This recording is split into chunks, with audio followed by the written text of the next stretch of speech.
ਕਦੋਂ ਮਿਲਿਆ ਸੀ ਆਖਰੀ? ਕਿਤੇ ਵੀ ਨਹੀਂ ਮਿਲਿਆ ਨਾ, ਕਿਤੇ ਫੋਨ ਤਰਸਣ ਡਏ ਹਾਂ ਅੰਨਿਆਂ ਦਾ ਬਦਾ ਨਿਬੜੇ, ਕਿਤੇ ਤੇ ਪੇਸ਼ ਹੀ ਹੋ ਜੇ। ਇਹ ਵੀ ਬੜਾ ਆਂਦੇ ਸੀ ਪੇਸ਼ ਹੋ ਜੇ। ਸਾਡੇ ਨਾਲ ਬਹੁਤ ਧੱਕਾ ਕੀਤਾ ਪੁਲਿਸ ਨੇ, ਬਹੁਤ ਹੀ ਜ਼ਿਆਦਾ। ਮਹੀਨੇ ਪਿੱਛੋਂ ਅਸੀਂ ਘਰ ਆਏ ਹਾਂ ਜਿੱਦਣ ਦਾ ਵਾਰਦਾਤ ਹੋਈ ਹੈ। ਜਦੋਂ ਘਰੇ ਆਇਆ ਜੀ ਉਹਨਾਂ ਦਿਨਾਂ ਦੇ ਵਿੱਚ ਤੁਸੀਂ ਉਹਨੂੰ ਸਮਝਾਇਆ ਵੀ ਨਾ ਪੁੱਤ ਤੂੰ ਨਾ? ਘਰੇ ਰਹਿੰਦਾ ਸੀ, ਕਿਤੇ ਬਾਹਰ ਨਹੀਂ ਨਿਕਲਦਾ। ਮੁੰਡਾ ਵੀ ਕੋਈ ਆਉਂਦਾ ਸੀ, ਕਹਿੰਦੇ ਕੋਈ ਮੁੰਡਾ ਵੀ ਨਹੀਂ ਆਉਣਾ ਚਾਹੀਦਾ। ਇਹਨਾਂ ਦਾ ਸੁਭਾਅ ਬੜਾ ਕੌਲ ਸੀਗਾ। ਤੁਹਾਨੂੰ ਪੁਲਿਸ ਦੇ ਜੈਪਾਲ ਦੇ ਕੇਸਾਂ ਦੇ ਵਿੱਚ ਚੱਕ ਕੇ ਲੈ ਕੇ ਜਾਂਦੀ ਹੁੰਦੀ ਸੀ, ਤੰਗ ਕਰਦੀ? ਫੜਦੇ ਰਹੇ, ਮੈਨੂੰ ਖੜਿਆ ਇਹਨਾਂ ਨੇ, ਫਿਰ ਮੈਨੂੰ ਪਾਸੇ ਰੱਖਿਆ। ਇਹਨਾਂ ਦਾ ਐਕਸੀਡੈਂਟ ਹੋਇਆ ਸੀਗਾ ਤੇ ਇਹ ਤੇ ਵਾਕਰ ਨਾਲ ਤੁਰਦੇ ਸੀਗੇ। ਹੁੰਦਾ ਇਹ ਬਸ ਇੱਕ ਦੁਨੀਆ ਚ ਆਇਆ ਹੈ, ਨਹੀਂ ਘਰੇ ਨਹੀਂ ਮੁੜਿਆ? ਇਹ ਵੜਿਆ ਹੀ ਨਹੀਂ, ਘਰ ਨਹੀਂ ਵੜਿਆ, ਵੇਖਿਆ ਹੀ ਨਹੀਂ ਇਹਨੇ ਘਰ ਵੱਲ।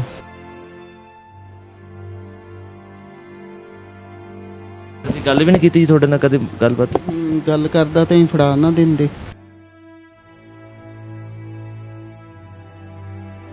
ਡਿਓੜੇ ਦੀ ਸਕੀ ਭੈਣ ਦਾ ਪੋਤਰਾ ਚੁੱਕ ਲਿਆ ਉੱਥੋਂ। ਚਿਰਾਗ ਸੀਗਾ, ਜਿਹੜਾ ਸਭ ਤੋਂ ਪਹਿਲਾ ਕਾਂਡ ਜੈਪਾਲ ਨੇ ਉਹ ਕੀਤਾ। ਜਦੋਂ ਰੌਕੀ ਦਾ ਕਤਲ ਹੋਇਆ ਤਾਂ ਕਹਿੰਦੇ ਉਹ ਜੈਪਾਲ ਨੇ ਕੀਤਾ। ਇਹ ਗੱਲ ਦਾ ਤੁਹਾਨੂੰ ਸੀਗੀ ਭਣਕ ਕੋਈ, ਜਾਂ ਉਦੋਂ ਬਾਅਦ ਤੁਹਾਨੂੰ ਮਿਲਿਆ ਸੀ, ਜਾਂ ਇਹ ਗੱਲ ਦੀ ਤੁਸੀਂ ਮੰਨਦੇ ਹੋ ਵੀ ਉਹਨੇ ਕੀਤਾ? ਨਹੀਂ, ਇਹ ਤਾਂ ਸਾਰੇ ਪਤਾ ਲੱਗ ਗਿਆ ਵੀ ਜੈਪਾਲ ਨੇ ਕੀਤਾ ਵਾ। ਉਹ ਜੈਪਾਲ ਦੇ ਮਗਰ ਹੀ, ਜੈਪਾਲ ਉਹਦੇ ਮਗਰ ਹੀਗਾ।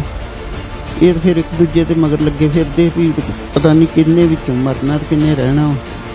ਉਹ ਵੀ ਪੂਰਾ ਉਹਦੇ ਨਾਲ ਤੇ ਗਨਮੈਨ ਮਿਲੇ ਸੀਗੇ, ਬਾਦਲ ਨੇ ਦਿੱਤੇ ਸੀ, ਸੁਖਦੀਪ ਨੇ। ਇਹਨੂੰ ਵੀ ਨੇ ਤਾਂ ਹੀ ਮਾਰਿਆ, ਵੀ ਨਹੀਂ ਤਾਂ ਉਹ ਇਹਨੂੰ ਮਾਰ ਦਿੰਦਾ। ਹਾਂ, ਉਹਨੇ ਮਾਰ ਦੇਣਾ ਸੀਗਾ। ਇੱਕ ਨੇ ਮਰਨਾ ਸੀ, ਦੋਵਾਂ ਚ ਭਾਵੇਂ ਇਹ ਮਰਦਾ ਤੇ ਭਾਵੇਂ ਉਹ ਮਰਦਾ। ਰੌਕੀ ਦਾ ਇਹਦੇ ਨਾਲ ਕਿੱਥੋਂ ਦੁਸ਼ਮਣੀ ਸ਼ੁਰੂ ਹੁੰਦੀ ਹੈ? ਇਹ ਦੋਵੇਂ ਇਕੱਠੇ ਫੇਰ ਜੇਲ੍ਹ 'ਚ ਰਹੇ ਨਾ, ਦੋਵੇਂ ਜਾਣੇ। ਉਸੇ ਉੱਥੋਂ ਹੀ ਰੌਕੀ ਦੇ ਨਾਲ ਬਸ ਹੀ ਹੋ ਗਿਆ। ਜਿਹੜਾ ਸੀਗਾ ਆਪਣਾ ਸ਼ੇਰਾ ਖੁੱਬਣ, ਉਹਦੇ ਨਾਲ ਇਹਦੀ ਕਿਵੇਂ ਦੀ ਦੋਸਤੀ ਸੀ? ਸ਼ੇਰਾ ਖੁੱਬਣ ਆਉਂਦਾ ਹੁੰਦਾ ਸੀ ਘਰੇ ਆਪਣਾ? ਆਉਂਦਾ ਰਿਹਾ, ਇਕੱਠੇ ਗੇਮ ਕਰਦੇ ਸੀਗੇ। ਉਹ ਦੋਵੇਂ ਇਕੱਠੇ ਪੜ੍ਹਦੇ ਸੀਗੇ। ਉਹ ਇੱਥੇ ਕਿਰਾਏ ਤੇ ਰਹਿੰਦਾ ਸੀ ਉਦੋਂ। ਤੁਸੀਂ ਹੱਕ ਸੀਗੇ ਵੀ ਪੁਲਿਸ ਕੋਲੇ ਪੇਸ਼ ਹੋ ਜੇ, ਹੋਰ ਨਹੀਂ ਤਾਂ?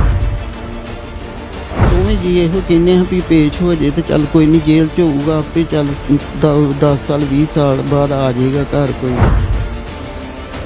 ਤੁਸੀਂ ਜਿਹੜੀ ਹੁਣ ਜਗਰਾਵਾਂ ਵਾਲੀ ਵਾਰਦਾਤ ਹੋਈ ਸੀ, ਪੁਲਿਸ ਵਾਲੇ ਮਾਰੇ ਸੀ, ਉਦੋਂ ਬਾਅਦ ਆਹ ਘਰ ਦੇ ਵਿੱਚ ਖਾਲੀ ਸੀ, ਕੋਈ ਨਹੀਂ ਹੈਗਾ? ਨਾ, ਕੋਈ ਨਹੀਂ, ਖਾਲੀ ਬੰਦ ਘਰ। ਆਖਰੀ ਵਾਰੀ ਕਦੋਂ ਤੁਹਾਡੇ ਕੋਲ ਮਿਲਿਆ ਸੀ, ਜਦੋਂ ਉਹਨੂੰ ਤੁਸੀਂ ਸਾਹਮਣੇ ਖੜੇ ਨੂੰ ਵੇਖਿਆ? ਨਹੀਂ, ਅਸੀਂ ਨਹੀਂ ਵੇਖਿਆ, ਫੋਟੋ ਤੇ ਹੀ ਵੇਖਦੇ। ਜਦੋਂ ਕੋਈ ਵਾਰਦਾਤ ਹੁੰਦੀ ਸੀ ਤੇ ਟੀਵੀ ਤੇ ਵੇਖਦੇ ਹਾਂ ਇਹਨੂੰ ਵੀ ਆਹ ਵਾਰਦਾਤ ਹੋਈ ਹੈ, ਵੀ ਉਸ ਤਰ੍ਹਾਂ ਨਹੀਂ, ਕਿਤੇ ਨਹੀਂ, ਨਾ ਮਿਲਿਆ ਨਾ ਫੋਨ। ਜੈਪਾਲ ਭੁੱਲਰ ਦੇ ਘਰ ਬੈਠੇ ਆ, ਉਹਨਾਂ ਦੀ ਮਾਤਾ ਦੇ ਨਾਲ ਬੈਠੇ ਆ, ਜੈਪਾਲ ਭੁੱਲਰ ਦੀ ਮਾਂ ਦੇ ਨਾਲ ਬੈਠੇ ਆ, ਗੱਲਬਾਤ ਕਰਾਂਗੇ। ਇਸ ਟਾਈਮ ਚਾਹੇ ਦੁਨੀਆ ਦੇ ਵਾਸਤੇ ਉਹ ਬੰਦਾ ਜਾਂ ਕੋਈ ਵੀ ਬੰਦਾ ਕੁਛ ਵੀ ਹੋਵੇ, ਪਰ ਮਾਂ ਵਾਸਤੇ ਹਮੇਸ਼ਾ ਪੁੱਤ ਰਹਿੰਦਾ। ਮਾਂ ਵਾਸਤੇ ਹਮੇਸ਼ਾ ਹੋਣਹਾਰ, ਸੋਹਣਾ ਸੁਨੱਖਾ ਤੇ ਬਸ ਸਿਆਣਾ ਪੁੱਤ ਰਹਿੰਦਾ। ਮਾਂ 'ਤੇ ਕੀ ਬੀਤਦੀ ਹੈ ਇਹ ਰੱਬ ਜਾਣਦਾ, ਜਾਂ ਉਹ ਮਾਂ ਜਾਣਦੀ ਹੁੰਦੀ ਹੈ। ਜਿਸ ਪੁੱਤਰ ਨੂੰ ਮਾਂ ਨੇ ਬਹੁਤ ਲਾਡਾਂ ਪਿਆਰਾਂ ਨਾਲ ਪਾਲਿਆ ਹੋਵੇ, ਪਰ ਉਹ ਗਲਤ ਰਸਤਿਆਂ 'ਤੇ ਚਲਾ ਜਾਵੇ ਅਤੇ ਐਟ ਦਾ ਐਂਡ ਆਖਰ 'ਤੇ ਆ ਕੇ ਪੁਲਿਸ ਦੀ ਗੋਲੀ ਦੇ ਨਾਲ ਐਸੀ ਭਿਆਨਕ ਮੌਤ ਮਰੇ, ਤਾਂ ਬਹੁਤ ਔਖਾ ਹੁੰਦਾ ਜਰਨਾ।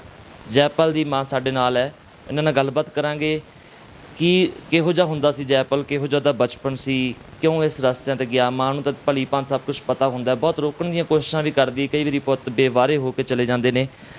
ਗੱਲਬਾਤ ਕਰਦੇ। ਮਾਤਾ, ਬਹੁਤ ਦੁੱਖ ਦੀ ਘੜੀ ਹੈ, ਦੁਨੀਆ ਵਾਸਤੇ ਕੁਛ ਵੀ ਹੋਵੇ ਜੈਪਾਲ, ਪਰ ਤੁਹਾਡੇ ਵਾਸਤੇ ਇੱਕ ਪੁੱਤਰ ਹੈ, ਮਾਂ ਵਾਸਤੇ ਹਮੇਸ਼ਾ ਹੀ ਇੱਕ ਹੋਣਹਾਰ ਪੁੱਤਰ ਹੁੰਦਾ ਹੈ। ਜੇ ਆਪਾਂ ਸ਼ੁਰੂਆਤ ਤੋਂ ਗੱਲ ਕਰੀਏ ਤਾਂ ਕਦੇ ਸੋਚਿਆ ਸੀ ਮਾਤਾ ਵੀ ਮੇਰਾ ਪੁੱਤ ਜੈਪਾਲ ਇਸ ਦੁਨੀਆ 'ਚ ਚਲਾ ਜਾਊਗਾ, ਇਸ ਰਸਤੇ? ਇਹ ਨਹੀਂ ਸੋਚਿਆ, ਕਿਤੇ ਨਹੀਂ। ਉਹ ਇੰਨਾ ਵਧੀਆ ਪੜ੍ਹਾਈ 'ਚ ਵੀ ਇੰਨਾ ਹੁਸ਼ਿਆਰ ਸੀਗਾ, ਹਰ ਇੱਕ ਨਾਲ ਇੱਥੇ ਮਹੱਲੇ 'ਚ ਵੀ ਸਾਰੇ ਤਾਰੀਫ ਕਰਦੇ। ਬਹੁਤ ਹੀ ਸਿਆਣਾ ਤੇ ਬੀਬਾ ਤੇ ਬਹੁਤ ਘੱਟ ਬੋਲਣ ਵਾਲਾ ਬੱਚਾ ਸੀਗਾ। ਤੇ ਫਿਰ ਉਹ ਇੱਥੋਂ ਫਿਰ ਗੇਮ 'ਚ ਪੈ ਗਿਆ, ਉਹਨੇ ਆਪਣੀ ਮਰਜ਼ੀ ਦੀ ਗੋਲਾ ਸੁੱਟਦਾ ਸੀਗਾ ਤੇ ਗੋਲਾ ਵੀ ਉਹਦਾ ਹਵਾ 'ਚ ਜਾਂਦਾ ਸੀਗਾ। ਉਹਦੇ ਕੋਚ ਨੇ ਮੈਨੂੰ ਆਂਦਾ ਵੀ ਮੰਮੀ ਜੀ ਮੇਰਾ ਕੋਚ ਬੁਲਾਉਂਦਾ, ਨਾਲੇ ਆਂਟੀ ਬੁਲਾਉਂਦੇ ਆ ਤੇ ਆਪਾਂ ਹੁਣ ਕੋਚ ਦੀ ਕੋਠੀ ਜਾਣਾ। ਮੈਂ ਕਿਹਾ ਚਲੋ ਚੱਲਦੇ ਹਾਂ। ਅਸੀਂ ਗਏ ਤੇ ਸੀਗਾ ਉਦੋਂ ਇਹਨੇ BA ਕੀਤੀ ਸੀਗੀ ਤੇ ਅਸੀਂ ਫਿਰ ਗਏ ਉਹਨਾਂ ਦੀ ਕੋਠੀ ਫਰੀਦਕੋਟ ਵਾਲੀ ਸੜਕ 'ਤੇ, ਪੈਟਰੋਲ ਪੰਪ ਉਹਨਾਂ ਦਾ ਪਿੱਛੇ ਕੋਠੀ, ਭੁੱਲਰ ਉਹ ਵੀ ਕੋਚ ਇਹਦਾ ਵੀ। ਉਹ ਆਂਦੇ ਨੇ ਵੀ ਸਰਦਾਰ ਜੀ ਇੰਨਾ ਹਵਾ 'ਚ ਇਹਦਾ ਗੋਲਾ ਜਾਂਦਾ ਵਾ ਵੀ ਇਹਦਾ ਹਰ ਵੇਲੇ ਮੂੰਹ ਚੱਲਦਾ ਰਹਿਣਾ ਚਾਹੀਦਾ। ਇੰਨੀ ਖੁਰਾਕ ਦਿੱਤੀ, ਬਹੁਤ ਅੱਖਾਂ ਮੀਟ ਕੇ ਮੱਝ ਰੱਖੀ ਤੇ ਬਾਲਟੀ ਮੂੰਹ ਨੂੰ ਲਾ ਲੈਂਦਾ ਸੀ, ਦੁੱਧ ਪੀ ਜਾਂਦਾ ਸੀ ਸਾਰਾ ਹੀ। ਤੇ ਬਦਾਮ ਦੂਮ ਹੋਰ ਮੱਛੀ ਓਵਨ 'ਚ ਰੱਖੀ, ਮੱਛੀ ਮੀਟ ਦਰਜਨ ਆਂਡਿਆਂ ਦੀ, ਕੇਲਿਆਂ ਦੀ, ਖੜਾ ਖਲੋਤਾ ਹੀ ਖਾ ਕੇ ਤੇ ਤੁਰ ਪੈਂਦਾ ਸੀ, ਗੋਲਾ ਸੁੱਟਣ ਜੋ ਜਾਂਦਾ ਸੀਗਾ। ਤੇ ਕਹਿੰਦਾ ਵੀ ਹਵਾ ਜੀ ਦਾ ਦਿਨੋਂ ਦਿਨ ਇਹਦਾ ਜਿਹੜਾ ਗੋਲਾ ਵਧੀ ਜਾਂਦਾ। ਰੇਲਵੇ ਵਾਲੇ ਵੀ ਇਹਦੇ ਮਗਰ ਫਿਰਨਗੇ ਤੇ ਪੁਲਿਸ ਵਾਲੇ ਘਰੋਂ ਅਫਸਰ ਹੋਏਗਾ। ਬੜਾ ਚਿਰ ਫਿਰ ਇਤਨਾ ਇਹ ਫਿਰ ਫਲੋਰ ਚਲੇ ਗਏ ਕੋਰਸ ਤੇ ਮੈਂ ਇਕੱਲੀ ਹਾਂ ਇੱਥੇ। ਬਾਅਦ 'ਚ ਉਹ ਕਹਿੰਦਾ ਵੀ ਲੱਤਾਂ ਦੀ ਜਿਮ, ਲੱਤਾਂ ਦੇ ਘੁੰਮ ਕੇ ਗੋਲਾ ਸੰਗਲੀ ਵਾਲਾ ਸੁੱਟਦਾ ਸੀਗਾ। ਕੋਚ ਨੇ ਕਿਹਾ ਵੀ ਇਹਦੀਆਂ ਲੱਤਾਂ 'ਚ ਜਾਨ ਜ਼ਿਆਦਾ ਹੋਣੀ ਚਾਹੀਦੀ ਆ ਤੇ ਤੂੰ ਜਿਮ ਜੈਪਾਲ ਜਾਇਆ ਕਰ। ਫਿਰ ਇਹਨਾਂ ਨੂੰ ਪੁੱਛਿਆ ਤੇ ਸਾਡੇ ਲਾਗੇ ਸ਼ੀਨੇ ਦੀ ਸੀਗੀ, ਵਕੀਲ ਹੀ ਸ਼ੀਨਾ, ਤੇ ਉਹਦੀ ਜਿਮ ਹੀ ਸਾਡੇ ਮਹੱਲੇ 'ਚ ਹੀ, ਉੱਥੇ ਜਾਣ ਲੱਗ ਪਿਆ। ਉੱਥੋਂ ਹੀ ਫਿਰ ਉੱਥੋਂ ਹੀ ਜਦੋਂ ਵੇਖਿਆ ਉਹ ਵੀ ਹੁਣ ਪੂਰੇ ਹੋ ਗਏ, ਥਾਣੇਦਾਰ ਸੀਗਾ ਤੇ ਡਿਓੜਾ ਤੇ ਗਾਂ ਉਹਦਾ ਮੁੰਡਾ ਸੀਗਾ। ਜਦੋਂ ਉਹਨੂੰ ਡਿਓੜੇ ਨੂੰ ਪਤਾ ਲੱਗਾ ਵੀ ਪਿਓ ਵੀ ਅਫਸਰ ਆ ਤੇ ਗਾਂ ਮੁੰਡਾ ਵੀ ਅਫਸਰ ਹੋ ਜਾਊਗਾ ਤੇ ਇਹਨਾਂ ਦੀ ਬੱਲੇ ਬੱਲੇ ਹੋਊ ਤੇ ਇਹਨੂੰ ਪੱਟ। ਉਹ ਤਾਂ ਭੈਣ ਹੀ ਲੁਧਿਆਣੇ ਤੇ ਉਹਨਾਂ ਦਾ ਸਿਨੇਮਾ ਸੀਗਾ। ਇਹਨਾਂ ਦੇ ਪਲਾਟ ਦਾ ਕੋਈ ਲੈਣਾ ਦੇਣਾ ਸੀ ਤੇ ਦੋਵੇਂ ਆਪਸ ਵਿੱਚ ਮਾਮਾ ਭਨੇਵਾਂ ਲੜੇ ਤੇ ਮਾਮੇ ਨੇ ਭਨੇਵੇਂ ਦੀ ਪੱਗ ਲਾਤੀ। ਤੇ ਇਹ ਆਪਣੇ ਮੁੰਡੇ ਨੂੰ ਕਹਿੰਦਾ ਸੀਗਾ ਵੀ ਤੂੰ ਤੇਰੇ ਪਿਓ ਦੀ ਪੱਗ ਲਾਈ ਹੈ ਤੇ ਪੱਗ ਦਾ ਬਦਲਾ ਲੈ। ਉਹਨੂੰ ਮਾਰਦਾ ਕੁੱਟਦਾ ਸੀ ਆਪਣੇ ਮੁੰਡੇ। ਉਹ ਵੀ ਹੈਪੀ ਵੀ ਪੂਰਾ ਹੋ ਗਿਆ, ਛੇਰੇ ਨੇ ਮਾਰਤਾ ਸੀ ਘੁੰਮਣ ਨੇ। ਮੁੜ ਕੇ ਫਿਰ ਇਹਨੇ ਮੁੰਡੇ ਗੰਢੇ, ਜੱਟਾਂ ਦੇ ਮੁੰਡੇ ਦਲੇਰ ਹੁੰਦੇ ਆ ਤੇ ਚੱਲ ਉੱਥੇ ਝੂਠ ਮਾਰ ਕੇ ਲੈ ਗਿਆ, ਮਾੜਾ ਮੋਟਾ ਹੀ ਕਰਨਾ। ਤੇ ਉਹਨਾਂ ਦਾ ਨਾ ਇਹਦੀ ਡਿਓੜੇ ਦੀ ਸਕੀ ਭੈਣ ਦਾ ਪੋਤਰਾ ਚੁੱਕ ਲਿਆ ਉੱਥੋਂ, ਜਿਹਦਾ ਨਾਮ ਚਿਰਾਗ ਸੀਗਾ। ਜਿਹੜਾ ਸਭ ਤੋਂ ਪਹਿਲਾ ਕਾਂਡ ਜੈਪਾਲ ਨੇ ਉਹ ਕੀਤਾ ਬਾਤ ਹੁੰਦੀ ਹੈ। 4-5 ਮੁੰਡੇ ਸੀ, 3-4 ਸੀ ਤੇ ਤੇ ਉੱਥੋਂ ਫਿਰ ਕਹਿੰਦਾ ਮੈਂ ਅੰਮ੍ਰਿਤਸਰ ਮੇਰੇ ਨਾਲ ਕਿ ਮੈਂ ਖੜਨਾ। ਉੱਥੇ ਖੜਿਆ ਨਾ ਤੇ ਇੱਥੇ ਮੇਰੀ ਇਕੱਲੀ ਭਰਜਾਈ ਇੱਕ ਰੰਡੀ ਸੀਗੀ ਤੇ ਬਾਕੀ ਸਾਰੇ ਬਾਹਰ ਸੀ ਤਰਨ ਤਾਰਨ। ਇਹ ਬੱਚਾ ਲੈ ਕੇ ਉੱਥੇ ਚਲਾ ਗਿਆ ਤੇ ਉੱਥੇ ਜਾ ਕੇ ਇਹਨੇ ਝੂਠ ਮਾਰਿਆ। ਕਹਿੰਦਾ ਵਾ ਵੀ ਉਹ ਅੰਕਲ ਦੇ ਨਾਲ ਨਾ ਉਹਨਾਂ ਦੀ ਲੜਾਈ ਹੋ ਗਈ ਆ ਤੇ ਅੰਕਲ ਨੇ ਬੱਚਾ ਚੁਕਾਇਆ ਵਾ ਤੇ ਕੋਈ ਗੱਲ ਨਹੀਂ 2-4 ਦਿਨ ਰੱਖਣਾ। ਇਹਨੇ ਫਿਰ ਧੋਖਾ ਕੀਤਾ। ਇਹਨੇ ਆਣ ਕੇ ਤੇ ਮੁਕਤਸਰ ਆਣ ਕੇ ਤੇ ਕਹਿ ਤਾ ਮੇਰੀ ਨਾੜ ਫੁੱਲਦੀ। ਉੱਥੇ ਇਹਨੇ ਆਪਰੇਸ਼ਨ ਕਰਾ ਲਿਆ। ਇਹ ਗਿਆ ਨਾ ਉੱਥੇ, ਉਹ ਬੜਾ ਦਿਨ ਉੱਥੇ ਬੈਠੇ ਰਹੇ ਤੇ ਡੀਕ ਰਹੇ। ਬੱਚਾ ਇਹਨਾਂ ਦੇ ਕੋਲ ਸੀ ਉੱਥੇ ਹੀ ਤਰਨਤਾਰਨ। ਉਸ ਤੋਂ ਬਾਅਦ ਇਹਨੇ ਸੋਚਿਆ ਵੀ ਉਹ ਤੇ ਆਇਆ ਨਹੀਂ ਗਾ ਤੇ ਆਪਾਂ ਨਾ ਦਰਬਾਰ ਸਾਹਿਬ ਬੱਚਾ ਛੱਡ ਦਿੰਦੇ ਆ ਕਿ ਸਾਡੀ ਉਹਨਾਂ ਨਾਲ ਕੋਈ ਦੁਸ਼ਮਣੀ ਜੇ ਤੇ ਨਾਲ ਹੀ ਉਹ ਤੇ ਆਪ ਆਇਆ ਨਹੀਂ ਗਾ। ਉੱਥੋਂ ਫਿਰ ਜਦੋਂ ਆਉਣ ਲੱਗਾ ਤੇ ਗੱਡੀ ਵਿੱਚ ਨਹੀਂ ਹੈਗਾ ਤੇਲ, ਤੇ ਤੇਲ ਲੈਣ ਜਾਣ ਡਿਆ ਸੀ, ਨਾਲ ਹੀ ਸਾਹਮਣੇ ਪੈਟਰੋਲ ਪੰਪ ਸੀ। ਉੱਥੋਂ ਫਿਰ ਇਹਨੇ ਆਪ ਹੀ ਡਿਓੜੇ ਨੇ ਜਾ ਕੇ ਤੇ ਦੱਸਤਾ ਪੁਲਿਸ ਨੂੰ ਵੀ ਬੱਚਾ ਉੱਥੇ ਜੈਪਾਲ ਦੇ ਨਾਨਕੇ ਆ। ਤੇ ਉੱਥੋਂ ਫਿਰ ਲੁਧਿਆਣੇ ਦੀ ਪੁਲਿਸ ਆਈ, ਕੁਛ ਇੱਥੇ ਆਈ, ਕੁਛ ਉੱਥੇ ਗਈ। ਬਸ ਉਹ ਦਿਨ ਜਾਵੇ ਤੇ ਅੱਜ ਦਾ ਆਵੇ। ਜੈਪਾਲ ਫੜਿਆ ਗਿਆ। 3-4 ਸਾਲ ਇਹ ਲੁਧਿਆਣੇ ਉਸੇ ਕੇਸ ਮਹਾਂ ਹੀ ਨਿਬੇੜਿਆ। ਫਿਰ ਸ਼ੁਕਰ ਕੀਤਾ ਘਰ ਲੈ ਆਂਦਾ। ਉਸ ਜੇਲ੍ਹ ਦੇ ਵਿੱਚ ਮੈਂ ਸੁਣਿਆ ਵੀ ਇਹਦੇ ਜੇਲ੍ਹ 'ਚ ਲਿੰਕ ਬਣ ਗਏ। ਫਿਰ ਬਸ ਇੱਥੋਂ ਫਿਰ ਬਣਦੇ ਬਣੀ ਗਏ। ਤੁਸੀਂ ਦੌੜੇ ਦੀ ਗੱਲ ਕਰਦੇ, ਤੁਸੀਂ ਹੈਪੀ ਦੌੜੇ ਦੀ ਗੱਲ ਕਰਦੇ ਜੀ? ਮਤਲਬ ਹੈਪੀ ਦੌੜੇ ਨਾਲ ਇਹਦੀ ਬਣਦੀ ਸੀ ਆਪਸ 'ਚ? ਪਹਿਲੋਂ ਤਾਂ ਦੋਸਤ ਹੀ ਤੇ ਆ ਜਿਹੜਾ ਗਲਤ ਕੰਮ ਉਹਦੇ ਪਿਓ ਨੇ ਕਰਵਾਇਆ ਉਹ ਗਲਤ ਕਰਾਇਆ। ਪਿਓ ਮੁੰਡਾ ਨਹੀਂ ਮਾੜਾ, ਪਿਓ ਮਾੜਾ ਸੀਗਾ। ਪਿਓ ਨੇ ਆਖਿਆ ਵੀ ਤੂੰ ਬਦਲਾ ਲੈ ਮੇਰੀ ਪੱਗ ਦਾ, ਮੇਰੇ ਭਨੇਵਿਆਂ ਤੋਂ। ਤੇ ਉੱਥੋਂ ਅੱਛਾ, ਮਤਲਬ ਜਿੱਦ ਦੇ ਵਿੱਚ ਹੀ ਫਿਰ ਇਹਨੇ ਉਹ ਮੁੰਡਾ ਚੱਕਿਆ? ਇਹਨੇ ਨਹੀਂ ਚੁੱਕਿਆ, ਉਹ ਹੈਪੀ ਨੇ ਨਾਲ, ਹੈਪੀ ਦੇ ਨਾਲ ਮਦਦ ਵਾਸਤੇ ਗਏ ਸੀ। ਹੈਪੀ ਦੌੜੇ ਨੇ ਉਹ ਮੁੰਡਾ ਗਵਾਹ ਕੀਤਾ ਸੀ ਤੇ ਮਦਦ ਵਾਸਤੇ ਨਾਲ ਗਿਆ ਸੀ। ਉਸੇ ਕੇਸ 'ਚ ਫਸ ਗਿਆ। ਫਸਣ ਤੋਂ ਬਾਅਦ ਜੇਲ੍ਹ ਚਲੇ ਗਿਆ। ਜੇਲ੍ਹ ਦੇ ਵਿੱਚ ਇਹਦੇ ਲਿੰਕ ਬਣ ਗਏ। ਇੱਥੋਂ ਇਹ ਪੈਰ ਧਰਦਾ। ਫਿਰ ਆ ਗਿਆ। ਫਿਰ 6 ਮਹੀਨੇ ਘਰ ਵੀ ਰਿਹਾ ਵਾ। ਫਿਰ SSP ਇੱਥੇ ਬੜਾ ਚੰਗਾ ਸੀ ਸਾਡੇ ਫਿਰੋਜ਼ਪੁਰ। ਫਿਰ ਉੱਥੇ ਲੈ ਕੇ ਗਏ ਆ ਵੀ ਹੁਣ ਨਹੀਂ। ਮੁੜ ਕੇ ਘਰ 6 ਮਹੀਨੇ ਰਿਹਾ ਤੇ ਮੁੜ ਕੇ ਫਿਰ ਇਹਨੇ ਰੋਕੀ ਨੇ ਖਹਿੜਾ ਨਹੀਂ ਛੱਡਿਆ। ਜਦੋਂ ਘਰੇ ਆਇਆ ਜੀ ਉਹਨਾਂ ਦਿਨਾਂ ਦੇ ਵਿੱਚ ਤੁਸੀਂ ਉਹਨੂੰ ਸਮਝਾਇਆ ਵੀ ਨਾ ਪੁੱਤ ਤੂੰ ਨਾ? ਘਰੇ ਰਹਿੰਦਾ ਸੀ, ਕਿਤੇ ਬਾਹਰ ਨਹੀਂ ਨਿਕਲਦਾ। ਮੁੰਡਾ ਵੀ ਕੋਈ ਆਉਂਦਾ ਸੀ, ਕਹਿੰਦੇ ਕੋਈ ਮੁੰਡਾ ਵੀ ਨਹੀਂ ਆਉਣਾ ਚਾਹੀਦਾ। ਇਹਨਾਂ ਦਾ ਸੁਭਾਅ ਬੜਾ ਕੌੜ ਸੀਗਾ ਤੇ ਘਰ ਆਇਆ ਵਧੀਆ ਰਿਹਾ। ਮੁੜ ਕੇ ਜਦੋਂ ਵੇਖਿਆ ਵੀ ਉਹ ਤੇ ਸਾਡੇ ਗੇਟ ਅੱਗੋਂ ਦੀ ਗੰਨਾ ਸੀ ਕੋਲ ਤੇ ਲਲਕਾਰੇ ਮਾਰਦੇ ਫਿਰਦੇ, ਜੀਬਾਂ ਤੇ ਆਉਂਦੇ ਸੀ ਰੋਕੀ ਹੋਣੀ। ਰੋਕੀ ਦਾ ਇਹਦੇ ਨਾਲ ਕਿੱਥੋਂ ਦੁਸ਼ਮਣੀ ਸ਼ੁਰੂ ਹੁੰਦੀ ਹੈ? ਇਹ ਦੋਵੇਂ ਇਕੱਠੇ ਫੇਰ ਜੇਲ੍ਹ 'ਚ ਰਹੇ ਨਾ ਦੋਵੇਂ ਜਾਣੇ। ਉਸੇ 'ਚ ਉੱਥੋਂ ਹੀ ਰੋਕੀ ਦੇ ਨਾਲ ਬਸ ਇਹ ਹੋ ਗਿਆ। ਪਹਿਲਾਂ ਦੋਸਤੀ ਪਈ ਵੀ ਉੱਥੇ ਹੀ ਦੁਸ਼ਮਣੀ ਹੋ ਗਈ। ਇੰਨਾ ਪਿਆਰ ਸੀ ਦੋਵਾਂ ਦਾ ਬਹੁਤ ਜ਼ਿਆਦਾ। ਜਦੋਂ ਛੁੱਟਿਆ ਨਾ, ਜਿੱਥੋਂ ਇਹ ਜ਼ਿਆਦਾ ਗੱਲ ਵਧੀ ਆ ਤੇ ਇਹਨੇ ਆਖਿਆ ਵੀ ਗੱਡੀ ਚਾਹੀਦੀ ਹੈ, 300 ਗੱਡੀ ਚਾਹੀਦੀ ਹੈ। ਜਦੋਂ ਮੈਂ ਇਹ ਜੇਲ੍ਹ ਵਿੱਚੋਂ ਇਹ ਹਰਿਆ ਹੋਇਆ ਫਿਰੋਜ਼ਪੁਰ ਵਾਲੀ 'ਚੋਂ ਤੇ 300 ਗੱਡੀ ਚਾਹੀਦੀ ਆ ਤੇ 100 ਇੱਥੋਂ ਛੋਟੇ ਨੇ ਕੀਤੀ, ਅਮਰਤ ਨੇ, ਫਿਰ ਜੈਪਾਲ ਨੇ ਚੰਡੀਗੜ੍ਹੋਂ ਲੁਧਿਆਣਿਓਂ ਕਹਿ ਕੇ ਤੇ ਸਾਰੇ ਮੁੰਡੇ ਵੀ ਚੰਗੇ ਘਰਾਂ ਦੇ ਆਏ ਗੱਡੀਆਂ। ਜਦੋਂ ਰੌਕੀ ਰਿਹਾ ਹੋਇਆ, ਰੌਕੀ ਨੇ ਕਿਹਾ ਵੀ ਮੈਨੂੰ ਜਾਣ ਤੇ ਵੀ ਮੈਨੂੰ ਸ਼ਾਨਦਾਰ ਤਰੀਕੇ ਨਾਲ ਲੈ ਕੇ ਜਾਣਾ, ਵੀ ਮੈਂ ਇਲੈਕਸ਼ਨ ਲੜਨੀ ਆ ਤੇ ਉਹ ਇਲੈਕਸ਼ਨ ਕਰਕੇ ਤੇ ਇੱਥੋਂ ਜਦੋਂ ਵੇਖਿਆ ਵੀ ਜੈਪਾਲ ਨੇ ਜੇਲ੍ਹ ਚੋਂ ਇੰਨੀਆਂ ਗੱਡੀਆਂ ਮੰਗਾ ਲਈਆਂ ਤੇ ਇਹਨੇ ਹੈਪੀ ਨੇ ਤੇ ਇਹਨੇ ਰੌਕੀ ਨੇ ਇੱਥੋਂ ਟੈਕਸੀਆਂ ਕਹੀਆਂ, ਇਹਨਾਂ ਵੀ 100 ਕੁ ਟੈਕਸੀ ਕਹੀ ਤੇ ਜੈਪਾਲ ਦੀਆਂ 300 ਗੱਡੀ ਆਈ ਲੁਧਿਆਣਿਓਂ ਤੇ ਚੰਡੀਗੜ੍ਹੋਂ। ਜਦੋਂ ਇਹਨੇ ਵੇਖਿਆ ਵੀ ਜੈਪਾਲ ਦੇ ਮਗਰ ਬਹੁਤ ਜਾਣੇ ਆ, ਮੁੰਡੇ ਬੜੇ ਆਏ, ਚੰਗੇ ਘਰਾਂ ਦੇ ਮੁੰਡੇ ਹੀ ਸਾਰੇ, ਉਦੋਂ ਹੀ ਬਸ ਇਹ ਬੇਈਮਾਨ ਹੋ ਗਿਆ ਵੀ ਜੈਪਾਲ ਨੂੰ ਮਾਰ ਕੇ ਤੇ ਇਹਦੀ ਥਾਂ ਮੈਂ ਲੈ ਲਾਂ। ਬਸ ਉੱਥੋਂ ਹੀ ਇਹ ਜੈਪਾਲ ਦੇ ਮਗਰ ਪੈ ਗਿਆ। ਜਦੋਂ ਇਹ ਥੋੜ੍ਹੀਆਂ ਸੀਟਾਂ 'ਤੇ ਹਾਰਿਆ ਸੀ, ਜੇਤੀ ਚੱਲਿਆ ਸੀਗਾ, ਥੋੜ੍ਹਿਆਂ 'ਚੋਂ ਹਾਰਿਆ ਸੀਗਾ, ਬਸ ਫਿਰ ਤੇ ਇੰਨਾ ਦੁਸ਼ਮਣ ਬਣ ਗਿਆ ਰੌਕੀ, ਕੋਈ ਹਿਸਾਬ ਨਾ। ਇਹਨਾਂ ਕਿਹਾ ਵੀ ਅਸੀਂ ਚਲ ਗੁਰਦੁਆਰੇ ਚੜ੍ਹ ਜਾਂਦੇ ਆ, ਤੂੰ ਵੀ ਚੜ੍ਹ ਤੇ ਅਸੀਂ ਵੀ, ਤੇ ਨਾ ਤੂੰ ਸਾਡਾ ਨੁਕਸਾਨ ਕਰ ਤੇ ਨਾ ਅਸੀਂ ਤੇਰਾ ਕਰਦੇ ਆ। ਪਰ ਉਹ ਨਹੀਂ ਮੰਨਦਾ, ਉਹ ਹਟਦਾ ਹੀ ਨਹੀਂ, ਕਹਿੰਦਾ ਨਹੀਂ ਮੈਂ। ਪਰ ਮਗਰੋਂ ਆ ਕੇ ਗੱਲ ਪਤਾ ਲੱਗੀ ਹੈ ਜੀ ਜਦੋਂ ਰੌਕੀ ਦਾ ਕਤਲ ਹੋਇਆ ਤਾਂ ਕਹਿੰਦੇ ਉਹ ਜੈਪਾਲ ਨੇ ਕੀਤਾ। ਇਹ ਗੱਲ ਦਾ ਤੁਹਾਨੂੰ ਸੀਗੀ ਭਣਕ ਕੋਈ, ਜਾਂ ਉਦੋਂ ਬਾਅਦ ਤੁਹਾਨੂੰ ਮਿਲਿਆ ਸੀ, ਜਾਂ ਇਹ ਗੱਲ ਦੀ ਤੁਸੀਂ ਮੰਨਦੇ ਹੋ ਵੀ ਉਹਨੇ ਕੀਤਾ? ਨਹੀਂ, ਇਹ ਤਾਂ ਸਾਰੇ ਪਤਾ ਲੱਗ ਗਿਆ ਵੀ ਜੈਪਾਲ ਨੇ ਕੀਤਾ ਵਾ। ਉਹ ਜੈਪਾਲ ਦੇ ਮਗਰ ਹੀ, ਜੈਪਾਲ ਉਹਦੇ ਮਗਰ ਹੀਗਾ। ਇਹ ਤਾਂ ਫਿਰ ਇੱਕ ਦੂਜੇ ਦੇ ਮਗਰ ਲੱਗੇ ਫਿਰਦੇ ਵੀ ਪਤਾ ਨਹੀਂ ਕਿੰਨੇ ਵਿੱਚੋਂ ਮਰਨਾ ਤੇ ਕਿੰਨੇ ਰਹਿਣਾ ਵਾ। ਉਹ ਵੀ ਪੂਰਾ ਉਹਦੇ ਨਾਲ ਤੇ ਗਨਮੈਨ ਮਿਲੇ ਸੀਗੇ, ਬਾਦਲ ਨੇ ਦਿੱਤੇ ਸੀ, ਸੁਖਬੀਰ ਨੇ, ਤੇ ਅਸਲਾ ਵੀ ਬੜਾ ਦਿੱਤਾ ਸੀਗਾ, ਤੇ ਨਾਲ ਵੀ ਇਹ ਇਕੱਲਾ ਸੀਗਾ। ਇਹ ਆਂਦਾ ਵੀ ਚੱਲ ਹੁਣ ਜਦੋਂ ਰੌਕੀ ਨੂੰ ਵੀ ਇਹਨੇ ਤਾਂ ਹੀ ਮਾਰਿਆ ਵੀ, ਨਹੀਂ ਤਾਂ ਉਹ ਇਹਨੂੰ ਮਾਰ ਦਿੰਦਾ। ਹਾਂ, ਉਹਨੇ ਮਾਰ ਦੇਣਾ ਸੀਗਾ, ਇੱਕ ਨੇ ਮਰਨਾ ਸੀ, ਦੋਵਾਂ 'ਚ ਭਾਵੇਂ ਇਹ ਮਰਦਾ ਤੇ ਭਾਵੇਂ ਉਹ ਮਰਦਾ। ਅੱਛਾ, ਮਤਲਬ ਆਖਰੀ ਵਾਰੀ ਕਿਉਂਕਿ ਮਾਂ ਪੁੱਤ ਨੂੰ ਤਾਂ ਮਿਲਦੇ ਰਹਿੰਦੇ ਹੈ ਨਾ, ਪੁੱਤ ਕਦੇ ਬਾਹਰ ਪੁੱਤ ਹੋਵੇ ਉਹਦੇ ਮਨ ਦੇ ਵਿੱਚ ਕਦੇ ਤਾਂ ਆ ਹੀ ਜਾਂਦਾ, ਚੱਲ ਯਾਰ ਆਪਦੀ ਮਾਂ ਨੂੰ ਤਾਂ ਮਿਲਿਆ ਵਾ। ਕਦੋਂ ਮਿਲਿਆ ਸੀ ਆਖਰੀ? ਕਿਤੇ ਵੀ ਨਹੀਂ ਮਿਲਿਆ, ਨਾ ਕਿਤੇ ਫੋਨ, ਤਰਸਣ ਡਏ ਹਾਂ ਅੰਨਿਆਂ ਦਾ ਬਦਾ ਨਿਬੜੇ, ਕਿਤੇ ਤੇ ਪੇਸ਼ ਹੀ ਹੋ ਜੇ। ਇਹ ਵੀ ਬੜਾ ਆਂਦੇ ਸੀ ਪੇਸ਼ ਹੋ ਜੇ।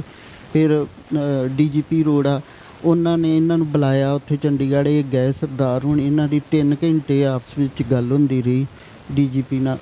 ਤੇ ਉਹ ਵੀ ਵੇਖ ਕੇ ਉਹ ਵੀ ਪੁੱਛਣ ਲੱਗ ਪਿਆ ਵੀ ਜਿਸ ਤਰ੍ਹਾਂ ਦੇ ਤੁਸੀਂ ਜਵਾਨ ਜੀ ਇਸ ਤਰ੍ਹਾਂ ਹੀ ਜੈਪਾਲ ਹੁੰਦੇ। ਫਿਰ ਉਹਦਾ ਮੈਂ ਸਹੁੰ ਦਿੰਦਾ ਵਾਂ ਤੇ ਮੈਂ ਇਹ ਚੁੱਕਦਾ ਵਾਂ ਸਾਰਾ ਆਪਣੇ ਜ਼ਿੰਮੇ ਤੇ।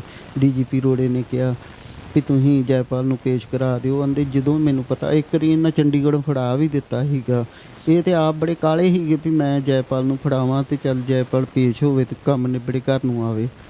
ਫਿਰ ਉੱਥੇ ਵੀ ਉਹਨੇ ਜਦੋਂ DGP ਰੋੜੇ ਨੇ ਕਿਹਾ ਤੇ ਕਹਿੰਦੇ ਮੈਂ ਜਦੋਂ ਮੈਨੂੰ ਪਤਾ ਲੱਗਾ ਮੈਂ ਤੁਹਾਨੂੰ ਜ਼ਰੂਰ ਦੱਸੂਗਾ ਤੇ ਮੈਂ ਫੜਾ ਦੂੰਗਾ। ਇਹ ਫੜਾਉਂ ਜਦੋਂ ਇਹਨਾਂ ਨੇ ਫੜਾਤਾ ਸੀ ਫਿਰ ਉਦੋਂ ਫਿਰ ਨਿਕਲ ਗਿਆ, ਇੱਕ ਵਾਰੀ ਫੜਾਇਆ ਫਿਰ ਨਿਕਲ ਗਿਆ। ਤੁਸੀਂ ਹੱਕ ਸੀਗੇ ਵੀ ਪੁਲਿਸ ਕੋਲੇ ਪੇਸ਼ ਹੋ ਜੇ, ਹੋਰ ਨਹੀਂ ਤਾਂ ਅਸੀਂ ਦੋਵੇਂ ਜੀ ਇਹੋ ਕਹਿੰਦੇ ਹਾਂ ਵੀ ਪੇਸ਼ ਹੋ ਜੇ ਤੇ ਚੱਲ ਕੋਈ ਨਹੀਂ, ਜੇਲ੍ਹ 'ਚ ਹੋਊਗਾ ਆਪੇ, ਚੱਲ 10 ਸਾਲ 20 ਸਾਲ ਬਾਅਦ ਆ ਜਾਏਗਾ ਘਰ, ਕੋਈ ਗੱਲ। ਮੈਂ ਤਾਂ ਕਦੋਂ ਆਖਰੀ ਵਾਰੀ ਕਦੋਂ ਤੁਹਾਡੇ ਕੋਲ ਮਿਲਿਆ ਸੀ, ਜਦੋਂ ਉਹਨੂੰ ਤੁਸੀਂ ਸਾਹਮਣੇ ਖੜੇ ਨੂੰ ਵੇਖਿਆ? ਨਹੀਂ, ਅਸੀਂ ਨਹੀਂ ਵੇਖਿਆ, ਫੋਟੋ ਤੇ ਹੀ ਵੇਖਦੇ। ਜਦੋਂ ਕੋਈ ਵਾਰਦਾਤ ਹੁੰਦੀ ਸੀ ਤੇ TV ਤੇ ਵੇਖਦੇ ਹਾਂ ਇਹਨੂੰ ਵੀ ਆਹ ਵਾਰਦਾਤ ਹੋਈ ਹੈਗੀ। ਉਸ ਤਰ੍ਹਾਂ ਨਹੀਂ, ਕਿਤੇ ਨਹੀਂ, ਨਾ ਮਿਲਿਆ ਨਾ ਫੋਨ। ਜਦੋਂ ਤਾਂ ਇਹ ਬਸ ਇੱਕ ਦੁਨੀਆ 'ਚ ਆਇਆ, ਇਹ ਨਹੀਂ ਘਰੇ ਨਹੀਂ ਮੁੜਿਆ, ਮੁੜ ਕੇ ਵੜਿਆ ਹੀ ਨਹੀਂ, ਘਰ ਨਹੀਂ ਵੜਿਆ, ਵੇਖਿਆ ਹੀ ਨਹੀਂ ਇਹਨੇ ਘਰ ਵੱਲ। ਕਦੀ ਗੱਲ ਵੀ ਨਹੀਂ ਕੀਤੀ ਜੀ ਤੁਹਾਡੇ ਨਾਲ, ਕਦੇ ਗੱਲਬਾਤ? ਗੱਲ ਕਰਦਾ ਤਾਂ ਅਸੀਂ ਫੜਾ ਨਾ ਦਿੰਦੇ। ਮਤਲਬ ਵੀ ਪਤਾ ਸੀਗਾ ਵੀ ਜੇ ਮੈਂ ਗੱਲ ਕੀਤੀ ਮੇਰੇ ਪਿਓ ਨੇ ਫੜਾ ਦੇਣਾ ਮੈਨੂੰ, ਜਾਂ ਮੈਂ ਮਿਲਿਆ ਤਾਂ ਵੀ ਫੜਾ ਦੇਣਾ। ਇਹ ਇਹੋ ਜਿਹੇ ਅਫਸਰ ਨਹੀਂ, ਬਹੁਤ ਚੰਗੇ ਅਫਸਰ ਹੀ ਸੀਗੇ ਵੀ ਇਹ ਨਹੀਂ ਇਹੋ ਜਿਹੇ ਕੰਮ ਤੇ ਹੱਕ 'ਚ। ਕਿਸੇ ਰਾਹੀਂ ਕੋਈ ਕਦੇ ਸੁਨੇਹਾ ਲਾਇਆ ਹੋਵੇ ਜਾਂ ਪੁੱਛਿਆ, ਹਾਲ ਚਾਲ ਪੁੱਛਿਆ ਹੋਵੇ, ਤੁਹਾਨੂੰ ਪਤਾ ਲੱਗਿਆ ਹੋਵੇ ਵੀ ਜੈਪਾਲ ਠੀਕ ਹੈ ਜਾਂ ਸਾਡੇ ਬਾਰੇ ਪੁੱਛਦਾ, ਸਾਡਾ ਫਿਕਰ ਕਰਦਾ? ਨਾ ਕਿਤੇ ਨਹੀਂ, ਆਪ ਹੀ ਕਹੀਦਾ ਸੀਗਾ ਵੀ ਜਿੱਥੇ ਵੀ ਹੈਗਾ ਰਾਜੀ ਰਵੇ, ਚੱਲ ਪੇਸ਼ ਹੋ ਜੇ। ਇਹੋ ਹੀ ਕਹੀ ਜਾਂਦੇ ਹਾਂ ਦੋਵੇਂ ਜੀ, ਇਕੱਲੇ ਅਸੀਂ ਰਹਿੰਦੇ ਹਾਂ, ਸਾਨੂੰ ਤੇ ਆਪ ਬੜਾ ਔਖਾ ਹੈ। ਇਹੋ ਨੇ ਜੈਪਾਲ ਪੇਸ਼ ਹੋ ਜਾ ਕਿਤੇ, ਜਿੱਥੇ ਵੀ ਹੈਗਾ ਪੇਸ਼ ਹੋ ਜਾ। ਜਿਹੜਾ ਸੀਗਾ ਆਪਣਾ ਸ਼ੇਰਾ ਖੁੱਬਣ, ਉਹਦੇ ਨਾਲ ਇਹਦੀ ਕਿਵੇਂ ਦੀ ਦੋਸਤੀ ਸੀ? ਸ਼ੇਰਾ ਖੁੱਬਣ ਆਉਂਦਾ ਹੁੰਦਾ ਸੀ ਘਰੇ ਆਪਣੇ? ਹਾਂ, ਇੱਥੇ ਆਉਂਦਾ ਰਿਹਾ, ਇਕੱਠੇ ਗੇਮ ਕਰਦੇ ਸੀਗੇ ਉਹ, ਦੋਵੇਂ ਇਕੱਠੇ ਪੜ੍ਹਦੇ ਸੀਗੇ। ਉਹ ਇੱਥੇ ਕਿਰਾਏ 'ਤੇ ਰਹਿੰਦਾ ਸੀ ਉਦੋਂ ਇਹ ਇਕੱਠੇ ਪੜ੍ਹਦੇ, ਇਕੱਠੇ ਸਕੂਲ ਜਾਂਦੇ ਛੋਟੇ ਉਦੋਂ 8ਵੀਂ 'ਚ ਹੀ ਦੋਵੇਂ ਜਾਣੇ ਜਦੋਂ ਇਹ ਸ਼ੁਰੂ 'ਚ ਪੜ੍ਹਨ ਲੱਗੇ ਆ। ਤੇ ਬੜਾ ਪਿਆਰ ਸੀ ਇਹਨਾਂ ਦਾ ਆਪਸ ਵਿੱਚ, ਬਹੁਤ ਹੀ ਜ਼ਿਆਦਾ। ਉਹ ਆਉਂਦਾ ਸੀ ਇੱਥੇ ਰੋਜ਼, ਰੋਜ਼ਾਨਾ ਹੀ ਸ਼ੇਰਾ ਆਉਂਦਾ ਸੀ ਘਰ। ਇਹਨਾਂ ਦੀ ਆਪਸ ਤਾਂ ਨਹੀਂ ਕਦੇ ਵੀ ਕਿਸੇ ਟਾਈਮ ਦੁਸ਼ਮਣੀ ਰਹੀ? ਨਾ ਇਹਨਾਂ ਦੀ ਕਿਤੇ ਨਹੀਂ ਸੀ। ਇਹ ਤਾਂ ਬਹੁਤ ਹੀ, ਇਹ ਤੇ +2 ਤੱਕ ਇੰਨੇ ਵਧੀਆ ਇਹਨਾਂ ਦਾ ਦੋਵਾਂ ਦਾ ਰਿਹਾ, ਬਾਅਦ 'ਚ ਵੀ ਕੋਈ ਗੱਲ ਨਹੀਂ ਇਹੋ ਜਿਹੀ। ਉਹਦਾ ਸ਼ੇਰਾ ਖੁੱਬਨ ਦੇ ਫਾਦਰ ਸਾਹਿਬ ਵੀ ਕਹਿੰਦੇ ਆ ਵੀ ਸਾਡਾ ਮੁੰਡਾ ਵੀ ਬਹੁਤ ਹੋਣਹਾਰ ਸੀ, ਪਤਾ ਹੀ ਨਹੀਂ ਲੱਗਿਆ ਕਦੋਂ ਇਹ ਉਸ ਦੁਨੀਆ 'ਚ ਚਲੇ ਗਿਆ। ਕੋਈ ਪਤਾ ਹੀ ਨਹੀਂ, ਉਹ ਤਾਂ ਜਿਸ ਤਰ੍ਹਾਂ ਸਾਡਾ ਇਕੱਠੇ ਗਏ ਆ ਜੁਰਮ ਦੀ ਦੁਨੀਆ 'ਚ। ਜਦੋਂ ਇਹ ਵੇਖ ਲਓ ਜਿਸ ਤਰ੍ਹਾਂ ਸਾਡਾ ਗਿਆ ਇਸ ਤਰ੍ਹਾਂ ਹੀ ਸ਼ੇਰਾ ਵਿਚਾਰਾ ਚਲਾ ਗਿਆ। ਉਹ ਅਜੇ ਉਹਦੀ ਉਮਰ ਵੀ ਹੌਲੀ ਸੀਗੀ। ਨਹੀਂ, ਇਹ ਇਕੱਠੇ ਜੇ ਗਏ ਆ ਮਤਲਬ ਦੋਨੇ? ਨਹੀਂ, ਇਹ ਨਹੀਂ ਪਤਾ ਇਕੱਠੇ ਗਏ ਆ ਕਿ ਨਹੀਂ, ਇਹਨਾਂ ਨਹੀਂ ਮੈਂ ਕਹਿ ਸਕਦੀ ਵੀ। ਉਸ ਤਰ੍ਹਾਂ ਵੀ ਇਹ ਪੜ੍ਹਦੇ ਇਕੱਠੇ ਰਹੇ, ਗੇਮ ਇਕੱਠੀ ਕਰਦੇ ਰਹੇ। ਮਤਲਬ ਉਹ ਕੀ ਤੁਹਾਡੇ ਕੀ ਸੁਪਨੇ ਸੀਗੇ ਵੀ ਚਲੋ ਕਿਸੇ ਦਿਨ ਵਾਪਸ ਆਊਗਾ, ਇਹਦਾ ਵਿਆਹ ਕਰਾਂਗੇ, ਜਾਂ ਕੋਈ ਮਤਲਬ ਇਹੋ ਜਿਹੀ ਕੋਈ ਗੱਲ ਸੀਗੀ, ਜਾਂ ਇਹਨੇ ਵਿਆਹ ਬਾਰੇ ਕੋਈ ਗੱਲ ਕੀਤੀ ਸੀ, ਜਾਂ ਇਸ ਤੋਂ ਪਹਿਲਾਂ ਕਦੇ ਕੋਈ ਗੱਲ ਕਿਸੇ ਕੁੜੀ ਨਾਲ ਚੱਲੀ ਹੋਵੇ, ਜਾਂ ਹੋਰ ਕੋਈ ਤੁਹਾਡੇ ਚਾਅ ਮਨ ਦੇ ਵਿੱਚ ਹੋਣ ਜਿਹੜੇ ਰਹਿ ਗਏ? ਨਹੀਂ, ਇਹੋ ਆਨੇ ਆ ਵੀ ਤੂੰ ਪੇਸ਼ ਹੋ ਜਾ, ਕਿ ਜਿੱਥੇ ਵੀ ਆ ਕਿਤੇ ਤੇ ਆ ਜਾ ਜੈਪਾਲ, ਕਿਤੇ ਪੇਸ਼ ਹੋ ਜਾ ਤੇ ਫਿਰ ਚੱਲ ਤੇਰਾ ਹੋ ਜਾਊਗਾ, ਕੇਸ ਨਿਬੜ ਜੂ ਤੇ ਵਿਆਹ ਕਰ ਦਾਂਗੇ। ਅਸੀਂ ਤੇ ਆਪ ਏਡੇ ਘਰ 'ਚ ਇਕੱਲੇ ਬੜੇ ਬੋਰ ਹੁੰਦੇ ਆ ਤੇ ਸਾਡਾ ਆਪਣਾ ਬੁਰਾ ਹਾਲ ਸੀਗਾ। ਭੈਣ ਭਰਾ ਕਿੰਨੇ ਜੈਪਾਲ ਦੇ ਕੋਈ ਹੋਰ ਹੈਗੇ? ਇਹ ਤਿੰਨ। ਇਹ ਵੱਡਾ ਜੈਪਾਲ, ਉਸ ਤੋਂ ਛੋਟੀ ਇਹਦੀ ਭੈਣ ਆ ਤੇ ਉਸ ਤੋਂ ਛੋਟਾ ਭਰਾ ਵਾ। ਛੋਟਾ ਭਰਾ ਕਿੱਥੇ? ਉਹ ਬਠਿੰਡੇ ਜੇਲ੍ਹ 'ਚ। ਅੱਛਾ ਜੀ, ਉਹ ਕਿਸੇ ਜੈਪਾਲ ਦੇ ਕਰਕੇ ਹੀ ਹੈ ਕਿ ਕੋਈ ਆਪਣਾ ਕਰਕੇ? ਅੱਗੇ ਵੀ ਉਹ 'ਤੇ ਝੂਠਾ ਹੀ ਕੇਸ ਪੈ ਗਿਆ ਸੀ। ਇੱਥੇ ਵੀ ਉਹ ਆਪਣਾ ਸਾਲ ਕੱਟ ਕੇ ਤੇ ਮੁੜ ਕੇ ਉਹਨੂੰ ਬਾਹਰ ਭੇਜਤਾ ਸੀ, ਬਾਹਰੋਂ ਫੇਰ ਉਹ ਆ ਗਿਆ ਤੇ ਹੁਣ ਫੇਰ ਉਸ ਤਰ੍ਹਾਂ ਹੀ ਜਿਸ ਤਰ੍ਹਾਂ ਸਾਡੇ ਤੇ ਇੰਨਾ ਝੂਠੇ ਪਾਤੇ ਆ। ਸਾਨੂੰ ਪੁਲਿਸ ਇੰਨਾ ਪਰੇਸ਼ਾਨ ਕਰਦੀ, ਝੂਠੇ ਕੇਸ, ਪਨਾਹ ਦਾ ਕੇਸ ਸਾਡੇ ਤੇ ਪਾਤਾ, ਅਜੇ ਚੱਲਣ ਡਿਆ। ਸਾਡੇ ਨਾਲ ਬਹੁਤ ਧੱਕਾ ਕੀਤਾ ਪੁਲਿਸ ਨੇ, ਬਹੁਤ ਹੀ ਜ਼ਿਆਦਾ। ਮਹੀਨੇ ਪਿੱਛੋਂ ਅਸੀਂ ਘਰ ਆਏ ਹਾਂ ਜਿੱਦਣ ਦਾ ਵਾਰਦਾਤ ਹੋਈ ਆ। ਜਿਹੜਾ ਹੁਣ ਤੁਸੀਂ ਜਿਹੜੀ ਹੁਣ ਜਗਰਾਵਾਂ ਵਾਲੀ ਵਾਰਦਾਤ ਹੋਈ ਸੀ, ਪੁਲਿਸ ਵਾਲੇ ਮਾਰੇ ਸੀ, ਉਸ ਤੋਂ ਬਾਅਦ ਆਹ ਘਰ ਦੇ ਵਿੱਚ ਖਾਲੀ ਸੀ, ਕੋਈ ਨਹੀਂ ਹੈਗਾ ਸੀ? ਨਾ ਕੋਈ ਨਹੀਂ, ਖਾਲੀ ਬੰਦ ਘਰ ਹੀ। ਤੰਗ ਕੀਤਾ ਪੁਲਿਸ ਨੇ? ਆਈ ਪੁਲਿਸ ਤੇ ਪੁੱਛ ਗਿੱਛ ਕੀਤੀ ਤੇ ਫਿਰ ਕਿਸੇ ਨੇ ਕਹਿ ਦਿੱਤਾ ਉੱਥੇ ਜਿੱਥੇ ਅਸੀਂ ਗਏ ਉੱਥੇ ਵੀ ਇਹ ਹੀ ਵੀ ਕੇਸ ਪਾ ਦੇਣਗੇ ਤੁਹਾਡੇ ਤੇ ਅਸੀਂ ਫਿਰ ਡਰਦੇ ਨਿਕਲ ਗਏ ਵੀ ਅੱਗੇ ਪਾਏ, ਅਗਲੇ ਡਰੇ ਹਾਂ ਅਸੀਂ। ਅੱਗੇ ਤੁਹਾਨੂੰ ਪੁਲਿਸ ਦੇ ਜੈਪਾਲ ਦੇ ਕੇਸਾਂ ਦੇ ਵਿੱਚ ਚੱਕ ਕੇ ਲੈ ਕੇ ਜਾਂਦੀ ਹੁੰਦੀ ਸੀ, ਤੰਗ ਕਰਦੇ? ਖੜਦੇ ਰਹੇ, ਮੈਨੂੰ ਖੜਿਆ ਇਹਨਾਂ ਨੇ, ਫਿਰ ਮੈਨੂੰ ਪਾਸੇ ਰੱਖਿਆ। ਇਹਨਾਂ ਦਾ ਐਕਸੀਡੈਂਟ ਹੋਇਆ ਸੀਗਾ ਤੇ ਇਹ ਤੇ ਵਾਕਰ ਨਾਲ ਤੁਰਦੇ ਸੀਗੇ ਤੇ ਮੈਨੂੰ ਜਦੋਂ ਜੀ ਕਰਦਾ ਸੀ ਉਦੋਂ ਆਉਂਦੇ ਸੀ ਤੇ ਚੁੱਕ ਕੇ ਲੈ ਜਾਂਦੇ ਸੀ ਤੇ ਫਿਰ ਕਿਸੇ ਦੇ ਘਰ ਬਿਠਾਇਆ ਸੀ। ਇਹਨਾਂ ਬਹੁਤ ਸਾਡੇ ਨਾਲ ਧੱਕਾ ਕੀਤਾ, ਬਹੁਤ ਹੀ ਜ਼ਿਆਦਾ। ਅਜੇ ਮਹਿਕਮਾ ਸਾਡਾ ਹੀ, ਫਿਰ ਵੀ ਸਾਡੇ ਨਾਲ ਧੱਕਾ ਬਹੁਤ ਹੋਇਆ। ਜੀ, ਤੇ ਜਿਵੇਂ ਇਹਨਾਂ ਜੈਪਾਲ ਦੇ ਫਾਦਰ ਸਾਹਿਬ ਸੀਗੇ ਮਤਲਬ ਪੁਲਿਸ ਦੇ ਵਿੱਚ, ਤਾਂ ਪੁਲਿਸ ਵਾਲੇ ਆਮ ਤੌਰ 'ਤੇ ਉਹਨਾਂ ਨੂੰ ਪਤਾ ਵੀ ਹੁੰਦਾ ਇਸ ਦੁਨੀਆ ਦਾ ਤੇ ਸਖਤ ਜੇ ਵੀ ਹੁੰਦੇ ਆ, ਤਾਂ ਜੈਪਾਲ ਡਰਦਾ ਨਹੀਂ ਸੀ ਬਚਪਨ ਤੋਂ ਲੈ ਕੇ ਉਹਨਾਂ ਤੋਂ? ਕੋਈ ਜ਼ਿਆਦਾ, ਬਹੁਤ ਹੀ ਜ਼ਿਆਦਾ। ਘਰ ਮੱਝ ਰੱਖੀ, ਆਪੇ ਪੱਠੇ ਪਾਉਂਦਾ ਸੀ, ਆਪੇ ਚੋਂਦਾ ਸੀਗਾ। ਬਹੁਤ ਹੀ ਬੀਬਾ ਮੁੰਡਾ ਸੀ, ਉਹਨੂੰ ਕੋਈ ਨਹੀਂ ਇਹੋ ਜਿਹਾ। ਉਹ ਤਾਂ ਤੁਰਦਾ ਵੀ ਨਹੀਂ, ਪੈਰ ਪੁੱਟਦਾ ਵੀ ਨਾ। ਗਲੀ 'ਚ ਪੁੱਛ ਲਓ ਜਿਹਨੂੰ ਮਰਜੀ, ਅੱਖ ਚੁੱਕ ਕੇ ਨਹੀਂ ਕਿਸੇ ਨੇ। ਬਹੁਤ ਘੱਟ ਬੋਲਦਾ ਸੀ ਤੇ ਬਹੁਤ ਹੌਲੀ ਬੋਲਦਾ ਸੀ ਤੇ ਉਹ ਵੀ ਆਗਿਆਕਾਰ ਸੀ, ਇਹਨਾਂ ਤੋਂ ਡਰਦਾ ਵੀ ਬੜਾ ਸੀ। ਜਿਹੜਾ ਕੰਮ ਇਹ ਕਹਿੰਦੇ ਉਹ ਕਰਦਾ ਸੀ। ਬਸ ਜਦੋਂ ਤੋਂ ਹੀ ਇਹ ਜਿਮ ਸਟਾਰਟ ਕੀਤੀ ਤਾਂ ਉਦੋਂ ਤੋਂ ਹੀ ਇਹ ਸਭ ਕੁਝ ਹੋਇਆ। ਗੇਮ ਵੀ ਬੜੀ ਵਧੀਆ ਇਹਨੇ ਆਪਣੀ ਮਰਜ਼ੀ ਦੀ ਚੁਣੀ। ਮਤਲਬ ਉਹ ਆਪਣੇ ਫਾਦਰ ਜਦੋਂ ਇਸ ਦੁਨੀਆ 'ਚ ਗਿਆ, ਕਦੇ ਉਸ ਤੋਂ ਬਾਅਦ ਆਪਦੇ ਪਿਓ ਦੇ ਨਾਲ ਇਹਦਾ ਕੋਈ ਮੇਲ ਨਹੀਂ ਹੋਇਆ ਵੀ ਪਿਓ ਸਮਝਾ ਸਕੇ? ਕਦੇ ਮੈਂ ਸੁਣਿਆ ਵੀ ਇੱਕ ਵਾਰੀ ਜੇਲ੍ਹ 'ਚ ਜਾ ਕੇ ਇਹਨਾਂ ਦੀ ਮੁਲਾਕਾਤ ਹੋਈ ਤੇ ਉਦੋਂ ਹੋਇਆ। ਉੱਥੋਂ ਵਾਲੇ ਖੁਣੀ ਇੱਥੋਂ ਹੈਗੇ ਸੀਗੇ, ਉਹ ਵੀ DSP, ਉਹ ਆਏ, ਉਹ ਜੈਪਾਲ ਨੂੰ ਮਿਲ ਕੇ ਆਏ ਲੁਧਿਆਣੇ ਤੇ ਕਹਿੰਦੇ ਵੀ ਤੂੰ ਆਪਣੇ ਬਾਰੇ ਨਹੀਂ ਸੋਚਿਆ, ਇੰਨਾ ਉਹਨੇ ਨਾਂ ਬਣਾਇਆ, ਇੰਨਾ ਉਹਦਾ ਨਾਂ ਸੀ ਤੇ ਤੂੰ ਚਲੇ ਗਿਆ। ਉਹ ਵੀ ਆਣ ਕੇ ਦੱਸਦਾ ਸੀਗਾ ਵੀ ਨਾ, ਉਹ ਬੋਲਦਾ ਹੀ ਨਹੀਂ ਗਾ,